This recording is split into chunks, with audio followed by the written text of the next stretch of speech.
The confession looked perfect. The suspect admitted everything. The details matched. The case was closed. But the truth was far more disturbing. Because the crime never happened the way police said it did.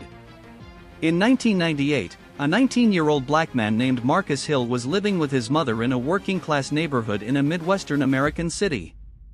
Marcus had just graduated high school and was working part-time at a car wash. He had no violent criminal record. No history of robbery. No history of assault. One night, a local man called police and claimed he had been robbed outside a convenience store. He said a young man had attacked him, taken his wallet, and fled into the darkness. The report was brief. There were no witnesses. No surveillance footage was reviewed. No medical evidence of an attack. But officers were under pressure to make an arrest. The city had experienced a recent rise in street crime.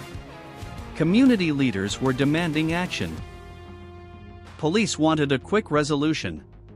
The next morning, officers picked up Marcus Hill. He was walking home from work. They told him he matched the description. Marcus was taken to the station for questioning. At first, he believed it was a misunderstanding. He thought he would answer a few questions and go home. Instead, he was led into a small interrogation room. The door closed behind him. What followed was more than 10 hours of questioning. Marcus wasn't given a lawyer. He wasn't told he could leave. He wasn't allowed to call his mother. Detectives began by telling him they had witnesses who saw him commit the robbery. They didn't. They told him fingerprints were found on the victim's wallet. They weren't. They told him surveillance footage placed him at the scene. It didn't exist. But Marcus didn't know that. Hour after hour, the pressure increased. The officers raised their voices. They leaned in close. They told him his future depended on cooperation. They said if he just told the truth, things would go easier for him. Marcus grew tired. Confused. Scared.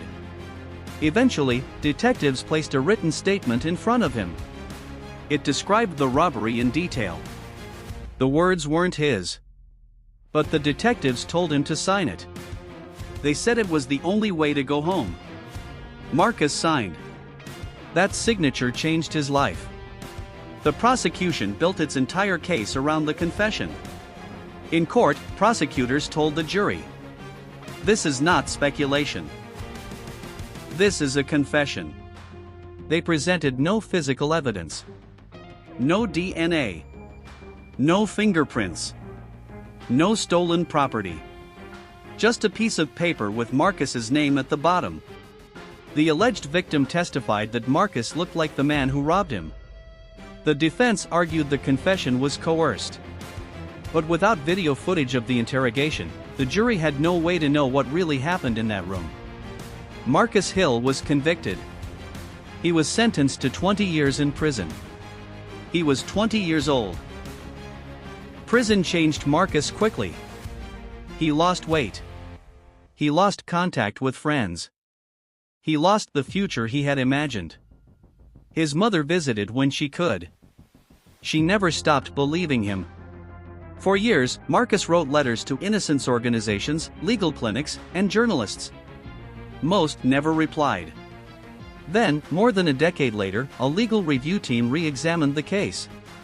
They requested records that had never been presented at trial. And they found something shocking. Security footage from the convenience store still existed. The video showed the alleged victim leaving the area alone. No struggle. No attacker. No robbery. Further investigation revealed the victim had a history of filing false reports for insurance claims. His story had never been verified. The entire case was built on a lie. Marcus's confession was re-evaluated. Experts concluded it showed classic signs of coercion. Details fed by detectives. Inconsistent language. Facts that didn't match reality. In 2009, Marcus Hill's conviction was overturned. He walked out of prison after 11 years. The city offered no apology. The officers involved faced no charges. Marcus returned home to a world that had moved on without him. His friends had families. His mother had aged. Technology had changed everything. But Marcus had lost the most valuable thing of all: time. Today, his case is used in law schools as an example of how false confessions happen. Not because people lie, but because people break. This wasn't a mistake. It was a system that valued speed over truth. And it leaves behind a question that still has no answer. If a confession can be manufactured, what else can be? Subscribe to our channel for more broken justice documentations.